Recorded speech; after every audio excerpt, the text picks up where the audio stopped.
তাহলে আমরা যে ভাবি, চিন্তা করি পুত্রকন্যার পরিবারের জন্য, এটা আমাদের ভালোবাসা নয়, এটা হচ্ছে আমাদের মোহ।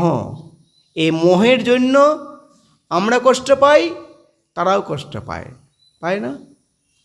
আজকে মোহের জন্য দ্রোণাচার্য কষ্ট পেয়েছেন এবং অশ্বত্থামাও কষ্ট পেয়েছেন। এই দ্রোণাচার্য কৃষ্ণের কথা তার মোহ কর্তন হয়েছেন। তিনি অস্ত্র ত্যাগ করেছেন, তিনি তার নিজের ভুলটা স্বীকার করতে পেরে, হে বাসুদেব, আমি বুঝতে পেরেছি, আমার পুত্র অপরাধ করেছে, আমি তাদের সেই শিক্ষা দিতে পারি। কিন্তু পঞ্চপাণ্ডবরা ধর্ম রক্ষা করেছেন। আমাদের সকলকে ভগবান শ্রীকৃষ্ণের সেবায় যুক্ত না হওয়া পর্যন্ত আমরা ব্রহ্মচারী হই, গারস্থ হই, বানপ্রস্থি এবং সন্ন্যাসী হই, আমাদের কল্যাণ সাধন কারোরই হবে না। বুঝা গেল? আমরা যদি কাউকে ভালোবাসি, আমার কেউ যদি অনুগামী হয়, তা কৃষ্ণ সেবা দান করো। শিবিগ্রহ আরাধনা নিত্য নানা সিঙ্গার তদ মন্দির মার্জনাদ যুক্তস্ব ভক্তাংশ নিযুঞ্জত অপি বন্দে গুরুশ্রী চরণারবৃন্দম, বন্দে গুরুশ্রী চরণারবৃন্দম। তো শিবিগ্রহে আরাধনা করো, নানা শৃঙ্গার করো, তোমার অনুগামীকে তোমার সেবায়, তার সেবায় যুক্ত করো। যুক্তস্ব ভক্তাংশ, তোমার অনুগামী ভক্তকে কৃষ্ণ সেবায় যুক্ত করো। তিনি সদ্গুরু, যিনি আচার্য, তিনি তার অনুগামীকে কৃষ্ণ সেবায় যুক্ত করেন। বোঝা গেল? আমাদের গুরুদেব কী করছে? আমাদেরকে অর্থ সংগ্রহ করছেন না, সদ্গুরুর জীবিকা নির্বাহের জন্য চেষ্টা করবে না, শিষ্যের কাছে অর্থ সংগ্রহ করবে না, শিষ্যকে পারমার্থিক সেবায় যুক্ত করবে। এ সদ্গুরুর কাজ। যুক্তস্ব ভক্তাংশ নিযুঞ্জত অপি, তিনি যুক্ত করবেন ভগবানের সেবায়। জয় রাধা গোপীনাথ গৌরসুন্দর মহাপ্রভু কি।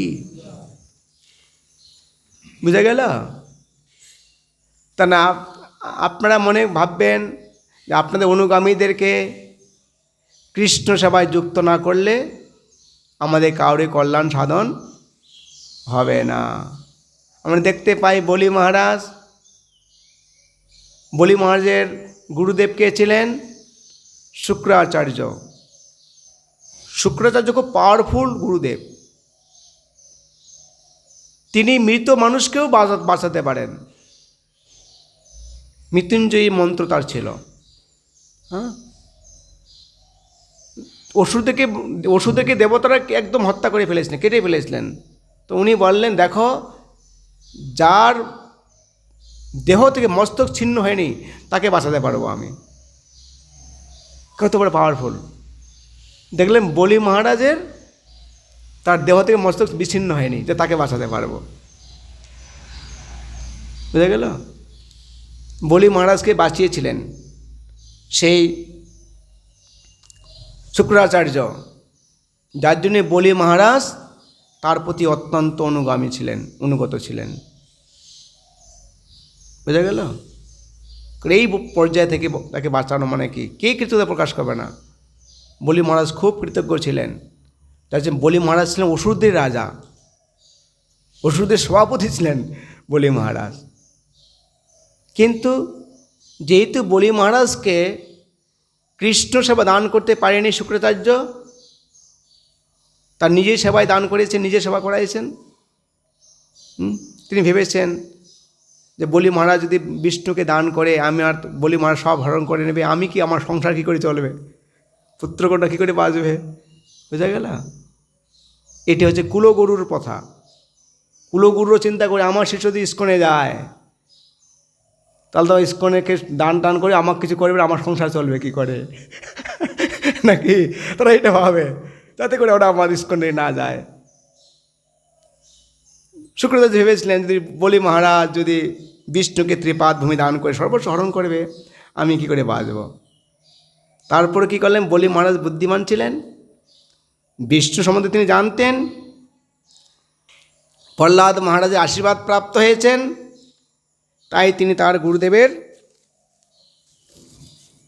কথাকেও উপেক্ষা করে বিষ্ণুকে ত্রিপাদ ভূমি দান করতে তিনি সম্মত হয়েছিলেন।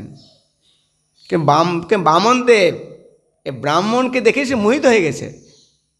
এ তো ছোট বালক, তার রূপ লাবণ্য, জ্যোতি হাসছে, সে জ্যোতি প্রকাশ পাচ্ছে, আকাশ পৃথিবী ফর্সা হয়ে যাচ্ছে, আর এত ভারী যেদিকে যাচ্ছে পৃথিবী তলিয়ে যাচ্ছে, যখন পা ফেলে সামনে পৃথিবী সামনের দিকে যাচ্ছে, পিছনটা উঠতেছে। এই ধরনের বলি মহারাজ ভাবতেছে, হায় হায় অপরূপ বালক। এই বলছে এই বালককে দেখে এত মোহিত হয়েছে। বলি মহারাজ ভগবানকে দেখে কে মোহিত না হয়ে যায়, যে এই বালক যা চাবে তাই দেবো আমি, দেখি বলছে যা চাবে তাই দেব। যে বলছে ব্রাহ্মণ ভিক্ষা চাও, কি ভিক্ষা চাও? বলছে আমি ত্রিপাদ ভূমি। আরে তুমি তো অনেক প্রাজ্ঞের মতো কথা বলছো, তুমি কেন চাইতেও শিখো নাই? ভগবানকে বলছে তো চাইতে শিখো নাই, তুমি বেশি কিছু চাও, তোমার তোমাকে সব দিতে চাই আমি। না না আমি কি যাবো, আপনি যদি একটি দেন আমি একটা দিক চাবো, তখন আপনি কী করবেন? আমি ব্রাহ্মণ, আমার বেশি চাওয়ার দরকার নেই, ত্রিপাদ ভূমি হলেই যথেষ্ট আমার। ঠিক আছে, যাই হোক বলছে আরও দিতে চায় ভগবানকেও। তাই যাই হোক এভাবে বলি মহারাজ ভগবান বিষ্ণুকে সব কিছু অর্পণ করলেন, স্বর্গ মর্ত্য পাতাল, তারপরে একটি পা কোথায় রাখবেন তখন তিনি তার মস্তকে রাখলেন। ত্রিপাদ ভূমি একটি স্বর্গে। হ্যাঁ, যাই হোক এভাবে ভগবান বিষ্ণু বামন রূপে কী করলেন, বলি মহারাজকে করুণা দান করলেন। এমনি করে বলতে চাই, আমরা যে আমাদের ভক্তদেরকে, আমাদের অনুগামীকে কৃষ্ণ সেবায় যুক্ত না করতে পারি, আমরা তাদের কল্যাণ সাধন করতে পারব না, আমাদেরও কল্যাণ সাধন হবে না। যার জন্যেই আজকে দ্রোণাচার্য অশ্বত্থামাকে কৃষ্ণ সেবায় ধর্মতত্ত্ব জ্ঞান দিতে না পেরেই তার আজকে পরিণতি হয়েছে। হ্যাঁ, কিন্তু পঞ্চপাণ্ডবরা কৃষ্ণের অনুগামী হয়ে তারা সুরক্ষা লাভ করেছে। বোঝা গেল? যার জন্যে বর্ণ মানে জীবিকা নির্বাহের জন্য, আশ্রম মানে পারমার্থিক প্রগতির জন্য। যে যেখানে যে আশ্রমে আছে সেখান থেকে পারমার্থিক প্রগতি লাভ করবে। এই হচ্ছে কৃষ্ণ ভাবনাময় জীবন। আর আমাদের মানসিকতা ভগবান বোঝেন, ভগবান জানেন যে আমরা কার জন্য কিছু করছি। যে যত কৃষ্ণের প্রতি ঐকান্তিক হবে সে ততই কৃষ্ণের কৃপা লাভ করবে। বোঝা গেল?